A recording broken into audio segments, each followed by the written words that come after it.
ರಾಮಾಯಣ, ಮಹಾಭಾರತ, ಭಗವದ್ಗೀತೆ, ಧರ್ಮಶಾಸ್ತ್ರ, ಅರ್ಥಶಾಸ್ತ್ರ, ಖಗೋಳ, ವಿಜ್ಞಾನ, ಭೌತಶಾಸ್ತ್ರ, ಸಂಖ್ಯಸೂತ್ರ, ಮೀಮಾಂಸಾಸೂತ್ರ, ನಾಟ್ಯಶಾಸ್ತ್ರ, ಯೋಗಶಾಸ್ತ್ರ, ಯೋಗವಿಶಿಷ್ಟ, ಅಭಿನವ ಭಾರತ, ಪಂಚತಂತ್ರ, ದಿವ್ಯ ಪ್ರಬಂಧ, ತಿರುಮುರೈ, ಪಂಚದಶಿ, ವೇದಾಂತಸಾರ, 25 ಶಾಸ್ತ್ರ, 25 ಸೂತ್ರ, ಶಿವಸೂತ್ರ, ಶಿವಸಂಹಿತ, ಶ್ರೀಮದ್ ಭಾಗವತಂ, ಹರಿವಂಶ ಪುರಾಣ, ಪದ್ಮ ಪುರಾಣ, ವಿಷ್ಣು ಪುರಾಣ, ಗರುಡ ಪುರಾಣ, ಶಿವಪುರಾಣ,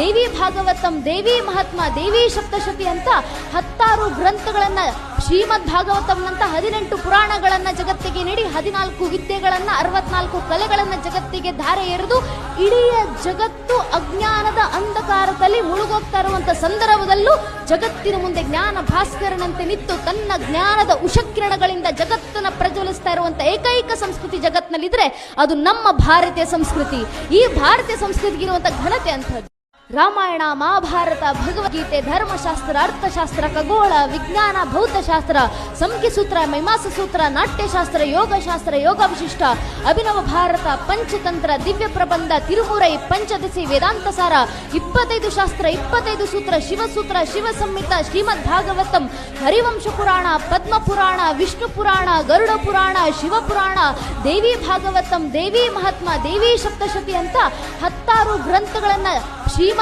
ಭಾಗವತಂನಂತ 18 ಪುರಾಣಗಳನ್ನ ಜಗತ್ತಿಗೆ ನೀಡಿ 14 ವಿದ್ಯೆಗಳನ್ನ